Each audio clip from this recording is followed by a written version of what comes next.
Assalamualaikum warahmatullahi wabarakatuh. Selamat pagi rekan-rekan semua. Selamat berjumpa kembali di mata kuliah spreadsheet. Untuk pertemuan kali ini,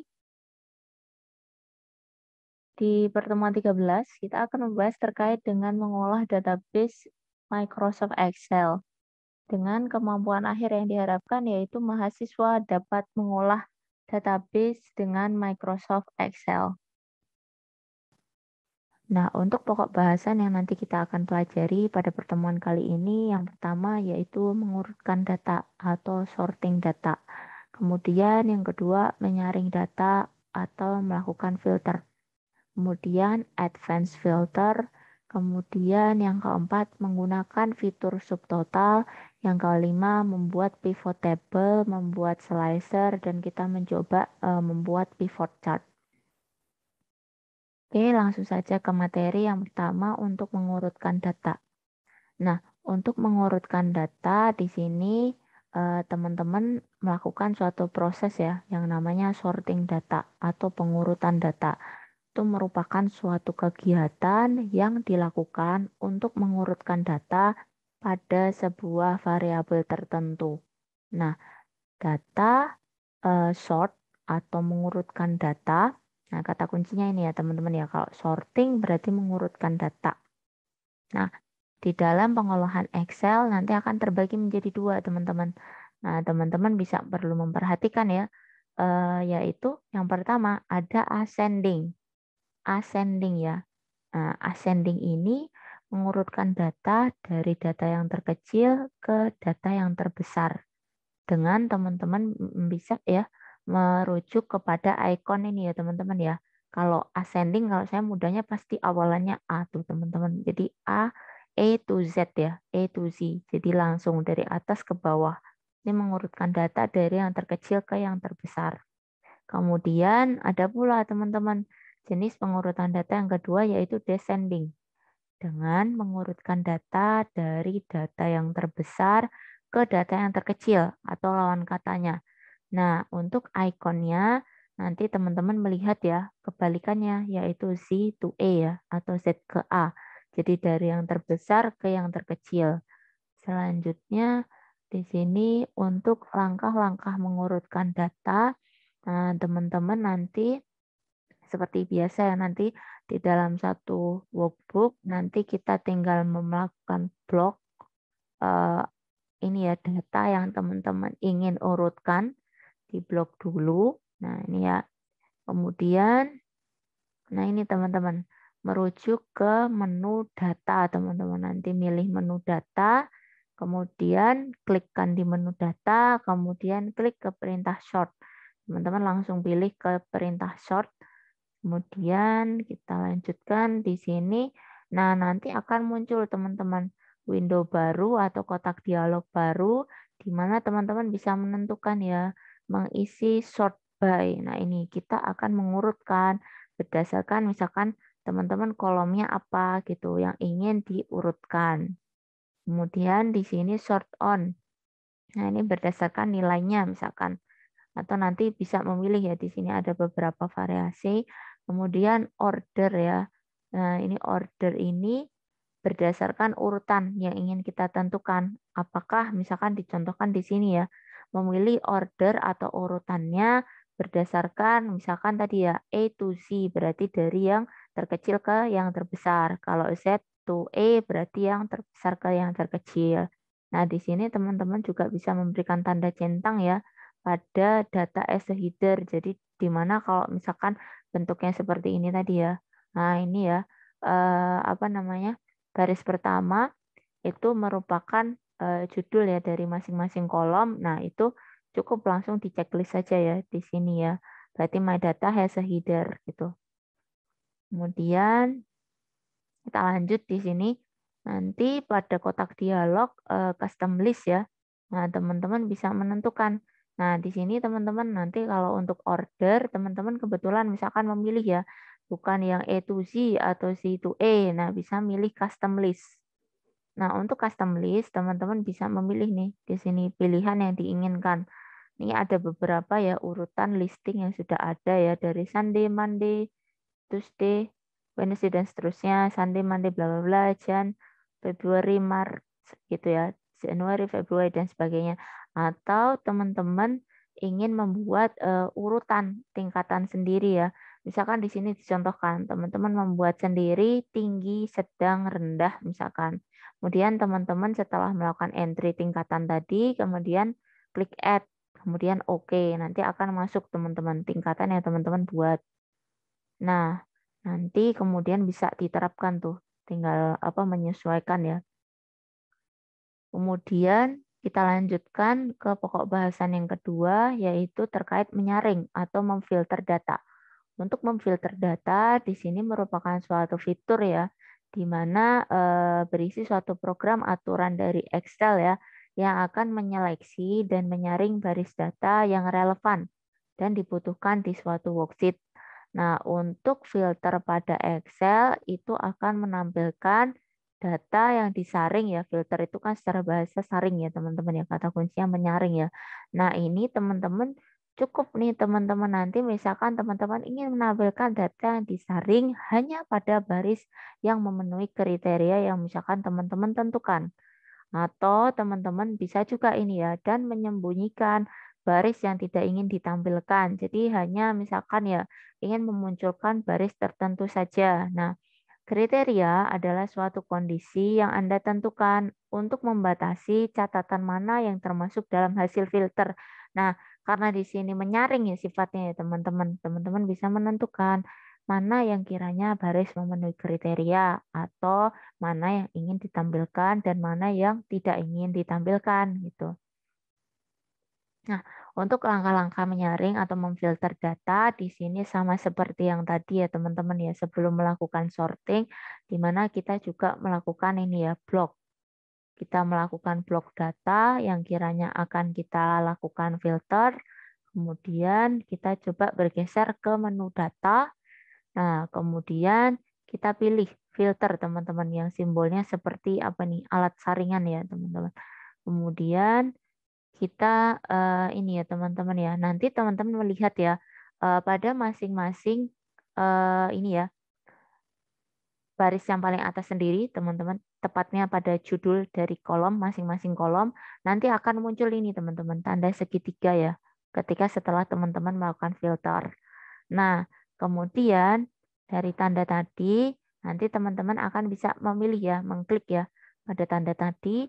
Misalkan teman-teman ingin melakukan filter, katakanlah misalkan teman-teman seperti ini ya, melakukan ini ya, filter ingin memunculkan semuanya atau kebetulan teman-teman ini ya, hanya ingin melakukan filter, misalkan cukup data tertentu saja yang ingin dimunculkan teman-teman. Nah, ini ya, bisa nih teman-teman. Misalkan teman-teman ingin hanya data berikut ini saja ya, yang atas ini tidak. Nah, itu bisa nih teman-teman. Cukup yang atas tidak dimunculkan. Atau misalkan tadi ya, ada bulan, teman-teman pengen tuh bulan tertentu saja yang muncul. Nah, itu cukup di checklist yang bulan tertentu. Yang tidak ingin dimunculkan tidak perlu di checklist. Kemudian klik OK. Nah, kemudian kita bergeser pada pokok bahasan selanjutnya yaitu Advanced Filter. Pada Excel Advanced Filter nanti akan melakukan analisa ya data yang tidak lepas dari tadi ya kegiatan kita di pokok bahasan kedua yaitu memfilter data. Nah, opsi selain auto filter ya teman-teman telah menerapkan tadi ya filtering data untuk menyesuaikan dengan kebutuhan filter data. Nah, ada pula nih teman-teman fitur yang namanya advanced filter di mana dapat digunakan jika ini ya teman-teman ya. Kalau katakanlah filter ini ya yang biasa atau auto filter biasa ini tidak cukup ya mengakomodir kebutuhan dari teman-teman. Jadi teman-teman bisa menerapkan advanced filter. Nah, misalkan di sini kondisionalnya, misalkan ya ketika kita ingin melakukan filter dengan banyak kriteria, gitu ya. Sedangkan ini ya auto filter biasa tidak cukup ya tadi ya. Nah, ini nanti teman-teman ini ya dengan banyak filter tadi cukup nih mengatur ini saja bagaimana opsi filter tadi ya. Kiranya mengakomodir dari kondisi teman-teman ya. Nah, nanti advanced filter ini akan cukup membantu teman-teman langsung secara otomatis bisa memunculkan hasil filter yang kita butuhkan gitu. Nah, di sini untuk melakukan ini ya teman-teman ya operasi advanced filter ada beberapa langkah ya yang bisa teman-teman nanti akan lakukan. Yang pertama menyiapkan tabel data sumber ya yang akan difilter dengan fitur advanced filter. Nah, ada beberapa poin penting ya yang perlu teman-teman perhatikan sebelum akan melakukan advanced filter. Yang pertama, sebaiknya data memiliki header atau nama kolom yang unik ya teman-teman. Kalau bisa berbeda ya seperti ini ya. Ada nomor, toko, barang, Januari, Februari, Maret, dan jumlah. Jadi kalau bisa memang unik ya masing-masing header atau nama kolomnya ya. Satu sama lain. Kemudian pastikan tidak ada baris yang kosong. Nah, pastikan semua baris sudah terisi dengan data. Kemudian kita bergeser kepada langkah 2. Lanjutnya yaitu buatlah range kriteria ya yang akan kita gunakan sebagai acuan pemfilteran data. Nah, di sini untuk header atau judul kolom pada range kriteria ini harus sama persis ya dengan judul kolom yang bersesuaian dengan tabel. Jadi kalau bisa penamaan ya teman-teman ya judul kolom ini merepresentasikan isian ya dari data pada kolom tersebut. Kemudian baris-baris berikutnya pada range kriteria merupakan kriteria filter yang akan kita gunakan ya. Kemudian sel-sel baris pada range kriteria berlaku logika N ya. Masing-masing kriteria ini harus terpenuhi ya. Kemudian sedangkan sel-sel yang berbeda baris berlaku logika OR ya. Nah, ini kalau kita ini ya teman-teman ya, lakukan pada satu range ya. Nah, ini sifatnya nanti bersifat ini ya, berlaku logika N. Nah, kalau berbeda baris yang kita tidak satukan dalam satu range ya, blok bersama gitu ya, berarti nanti sifatnya OR ya. Jadi yang terpenuhi ini yang dalam satu range. Di sini dicontohkan ya teman-teman ya. Misalkan di sini ya teman-teman, nanti ada tabelnya. Tabel yang ingin nanti kita evaluasi, katakanlah ingin kita lihat ya, kita identifikasi. Nah, di sini nanti ada suatu tabel yang menjadi katakanlah reference atau acuan ya, aturannya di atas ini teman-teman. Nah, kebetulan misalkan di sini ya aturannya di sini nanti kita akan melakukan advanced filter dengan ketentuan ini teman-teman. Toko itu nanti yang diminta adalah toko buah B. Kemudian jumlah dengan kriteria jumlahnya lebih dari 1 juta. Nah, ada dua kondisi filter ya teman-teman ya. Toko dengan ketentuan ini, B2 ini, kemudian jumlah dengan ketentuan di C2. Nah, kemudian nanti teman-teman dalam menerapkan advanced filter, nanti beralih ke tab data, kemudian teman-teman pada ini ya, grouping, sort, dan filter, teman-teman pilih yang advance. Kemudian ketika kita melakukan advanced filter, teman-teman nanti akan diarahkan pada satu window baru, nah atau dialog baru, di mana teman-teman nanti akan mengisikan ya untuk action. Di sini pilih saja yang di atas ya teman-teman ya, filter the list in place. Misalkan teman-teman ingin ya melakukan filterisasi di satu tempat yang sama. Kemudian tinggal mengisikan nih list range-nya. Nah ini cukup langsung aja. List range ini berisi ini ya teman-teman ya, tabel yang ingin kita evaluasi. Misalkan katakanlah ini ya, A5 sampai dengan G berapa tuh? G13 ya. Nah, ini. Nah, misalkan di sini yang ingin kita evaluasi tabel ini ya. Kemudian kriteria range. Kriteria range ini adalah tabel yang ini teman-teman, reference tabelnya. Jadi tabel yang berisi aturan yang akan menjadi acuan ya. Nah, ini misalkan B1 sampai dengan C2. Nah, kemudian copy to ini kalau teman-teman ingin lokasinya misalkan dispesifikasi ya. Katakanlah misalkan sel tertentu nanti teman-teman pilih saja gitu. Atau mungkin copy to another location. Misalkan teman-teman mungkin bikin kopian di lokasi yang berbeda gitu. Kemudian Kemudian ini unique record only ya. Ini kalau misalkan teman-teman ingin menggunakan record yang berbeda ya. Maksudnya masing-masing record itu unik. Nah, di sini penjelasannya ya. Di sini action pilih filter list ya. Nah, di sini untuk filter list nanti akan melakukan filter di tempat tersebut ya. Nah, baris-baris yang tidak memenuhi kriteria nanti akan disembunyikan. Sedangkan jika kita memilihkan ini ya, copy the result to another location, nanti akan memindahkan hasil filter di tempat lain. Kemudian list range ini adalah isi dengan sumber data atau tabel data yang akan kita lakukan operasi filter. Kemudian kriteria range di sini adalah tadi ya tabel reference atau tabel yang akan menjadi acuan nanti untuk melakukan filter ya. Copy to parameter ini aktif jika pada action copy result to another location ya. Misalkan kita ingin copy tuh di lokasi yang berbeda, teman-teman. Nah, ini parameter ini diisi dengan range tempat hasil filter akan dipastikan. Jika menggunakan parameter ini, pastikan kolom-kolom pada range tempat mempaste filter ini kosong ya. Karena kolom tersebut nanti otomatis tergantikan dengan hasil filter. Kemudian unique records only. Nah, parameter ini dicentang pada advanced filter jika hanya menampilkan baris yang bersifat unik ya dari filter yang akan dilakukan. Nah, ini kemudian selanjutnya kita masuk ke pokok bahasan selanjutnya yang keempat, yaitu menggunakan fitur subtotal. Nah, untuk perintah subtotal nanti akan memungkinkan ya teman-teman untuk secara otomatis nanti membuat grup teman-teman menggunakan fungsi ya, baik itu sum, count, atau average ya, untuk membantu meringkas data. Misalkan perintah subtotal bisa membantu ya untuk menghitung biaya perlengkapan kantor berdasarkan tipe dari pemesanan persediaan yang besar. Nah, ini nanti akan membantu ya. Teman-teman bisa membuat grup tadi ya, hierarki kelompok yang dikenal dengan outline ya, yang berfungsi membantu mengatur lembar kerja. Nah, data ini ketika teman-teman ingin melakukan operasi subtotal, sebaiknya sudah teman-teman lakukan sorting atau pengurutan dengan benar.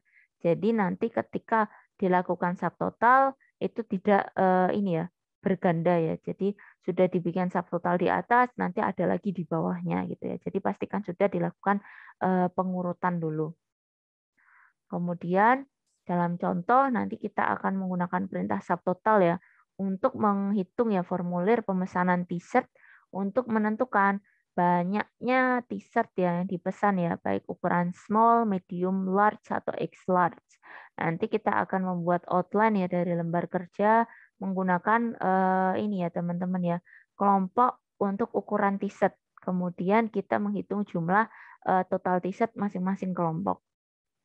Nah, untuk pertama nanti teman-teman akan melihat satu lembar kerja di mana teman-teman nanti kita akan menghitung ya, menjumlahkan masing-masing ukuran t-shirt ya.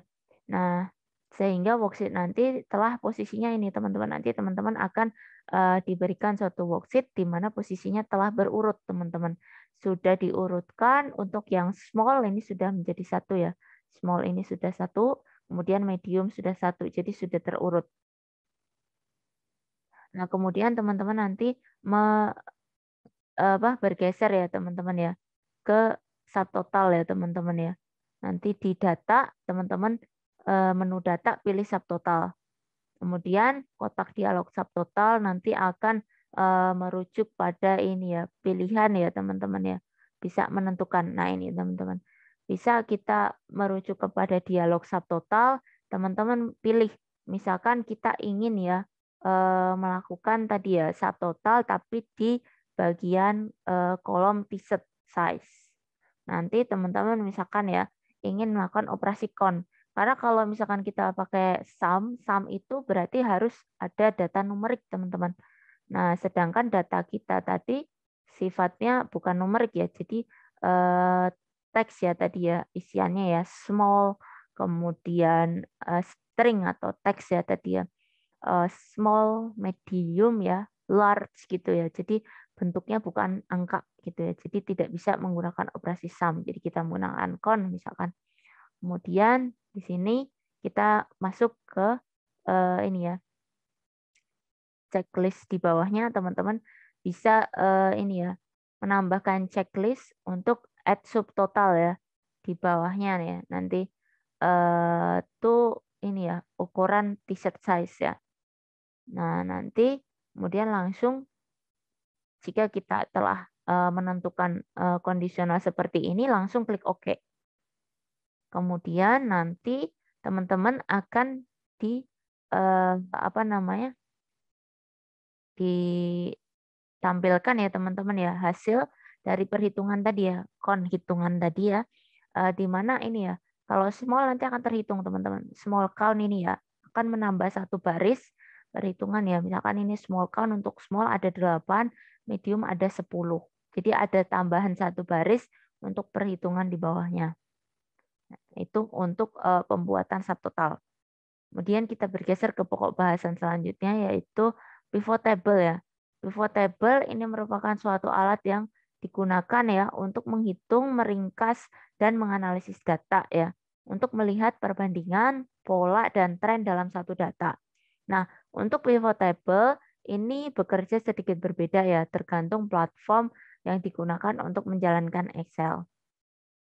Nah, di sini mungkin letaknya sih, paling struktur menunya maksudnya teman-teman tadi yang berbeda. Nah, ketika kita akan menggunakan fitur ya pivot table, nah teman-teman nanti ini ya teman-teman ya, nanti masuk disisipkan. Sisipkan ini kalau yang bahasa Inggris insert teman-teman. Insert masuk ke pivot table. Nah, nanti pilih ya teman-teman ya. Pilih data yang ingin dibuat rentang gitu. Nanti diisikan di sini di tabel rentang itu ya, atau teman-teman kebetulan sudah memberikan nama range nanti bisa langsung muncul. Kemudian nah ini lokasi, misalkan teman-teman ingin bikin pivot table-nya. Nah, ini bisa ditentukan juga. Misalkan ini lembar A1 misalkan gitu. Nah, nanti ini teman-teman keterangannya ya. Nah, teman-teman langsung klik OK ya nanti ya. Kemudian meletakkan pilih tempat pelaporan pivot table. Itu. Kemudian nanti langsung itu teman-teman tinggal menentukan ya letaknya ya. Kemudian untuk membuat slicer, nah slicer ini teman-teman tinggal pilih ya. Nah, ini untuk teorinya dulu.